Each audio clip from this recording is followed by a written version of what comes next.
dimainkan oleh teman-teman di TKN adalah mulai dari gue.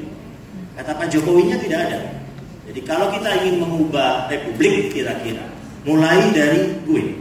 Nah dari situ menarik perhatian netizen. Ini kita potret tiap hari, kita evaluasi untuk memastikan bahwa kita berada dalam arah yang benar dalam permainan medsos. Nah kira-kira potret dari mesin per hari ini kita menguasai 58% exposure di media sosial.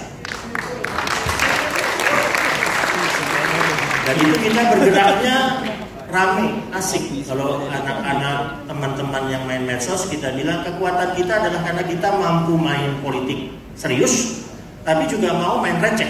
Kayak tadi, mulai dari gue. Itu kekuatannya di situ. Kita bisa memakai substansi-substansi yang sangat mendalam, sangat teknis seperti data-datanya Mas Lutfi.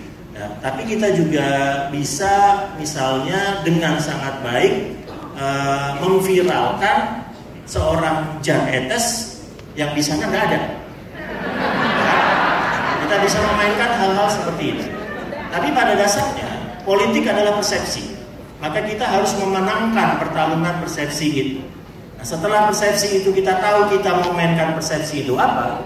Yang kedua adalah politik adalah dikotomi. Dikotomi kita harus memisahkan ini kita, ini kami, itu mereka. Nah kalau ibu bapak teman-teman melihat ke kiri, ke kanan, depan, belakang, ya inilah kita. Sangat beragam dari usia, sangat beragam dari etnisitas, sangat beragam dari agama. Ini kita. Tapi kita punya maksud yang sama. Kita senang sekali ketika di debat 1 kalimat pembuka Pak Jokowi adalah ajakan optimis. Visi saya Indonesia maju. Kita ingin Indonesia maju. Visinya visi yang optimis. Dan kita sangat senang ketika di pidato penutup Pak Jokowi membelah antara kita dan mereka dengan mengatakan saya tidak punya tampang diktator. Saya tidak punya rekam jejak masa lalu melakukan korupsi. Saya tidak punya rekam jejak masa lalu melakukan kekerasan. Begitu Pak Jokowi mengucapkan itu, dikotominya terjadi. Kita dengan merekanya terjadi. Ya, begitu di sana Pak Prabowo kembali mengucap bocor. Ya, di penutupnya memorinya langsung kembali ke 2014 ke apa yang sudah menjadi andalan mereka.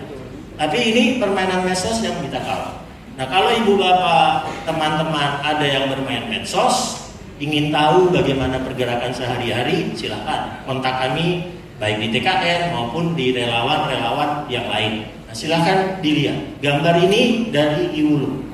Gambar dari Iwulung akan dipotret kalau ada hal-hal yang menarik di medsos. Jadi bisa langsung diakses di Twitter. Positif. Data-data yang disampaikan oleh Mas Lutfi tadi, kalau kita viralkan di media sosial, di Twitter atau Facebook, akan membuat birunya Pak Jokowi tinggi. Lalu lawan akan menyerang, 02 akan menyerang sehingga merahnya Pak Jokowi muncul. Tapi selama Pak Jokowi itu seperti di atas sana, selama Pak Maruf Amin birunya lebih tinggi dari merahnya, kita relatif aman. Nah, saran saya untuk ibu bapak, fokus saja mempositifkan Pak Jokowi dan Pak Maruf Amin. Fokus saja untuk menaikkan warna biru. Tapi fokus saja membirukan.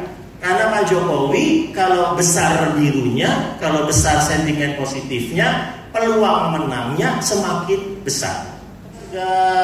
Sudah canvassing dan seterusnya, itu ada satu video tentang ibu-ibu dari 02 melakukan canvassing, diviralkan terus-menerus ke grup. Seperti itu nggak perlu lagi. Itu menakut-nakuti diri sendiri. Bayangkan satu video bisa nyampe ke saya 10 kali. Entah kenapa video itu terus-menerus muncul. Itu nakut-nakuti diri sendiri. Nggak perlu. Yakin kita sudah berada di titik yang lebih unggul dari mereka. Tinggal tadi gaspol aja, lanjut saja apa yang sudah kita lakukan. Lanjut. Ya memang masih ada beberapa yang berat ya. Ini hasil dari medsos lainnya, kita potret nih permainan. Ya kira-kira yang masih berat itu, yang kita kalah itu tinggal dikit sebetulnya.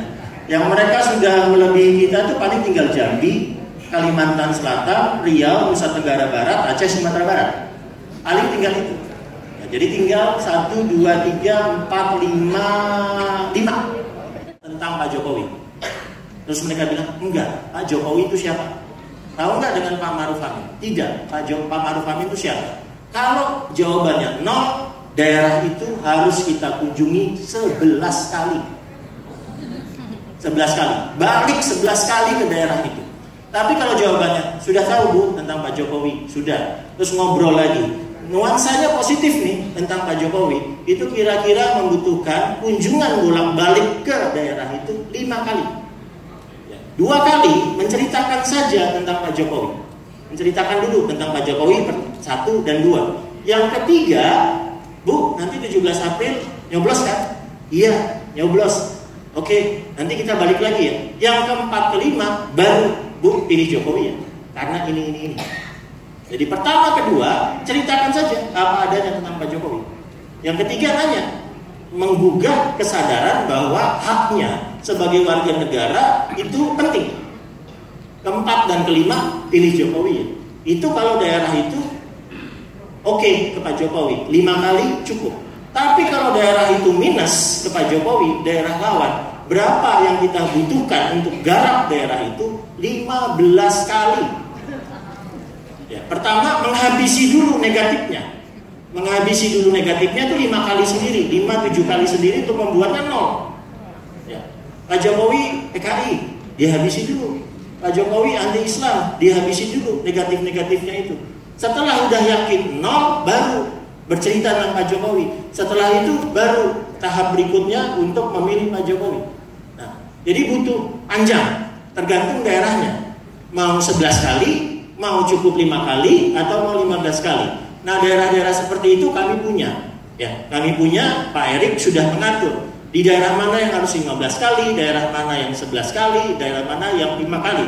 Daerah mana yang relawan sebaiknya jangan masuk, kita andalkan parpol, caleg-caleg. 21.000 caleg DPR kita masuk nyerah. Tapi ada juga daerah-daerah yang sangat berat. Ya seperti tadi misalnya di Sumatera Barat, itu memang daerah yang berat. Kita harus main simpul dulu seperti apa. Nah, hal-hal seperti itu penting untuk diketahui supaya teman-teman, ibu bapak nanti kalau melakukan door to door canvassing, membagi atribut, membagi kaos, membagi kalender, membagi stiker misalnya, tahu persis karakter daerahnya. Ya, sehingga lebih terukur karena kita bergeraknya 80 hari. Nah, yang paling penting adalah jangan tinggalkan daerah yang dimasuki di hari tenang yang 3 hari. Jaga daerah itu hari tenang selama 3 hari. Jaga teman-teman pinggir kanan depan rumah selama hari tenang. Dan di rumah pastikan mereka ke TPS.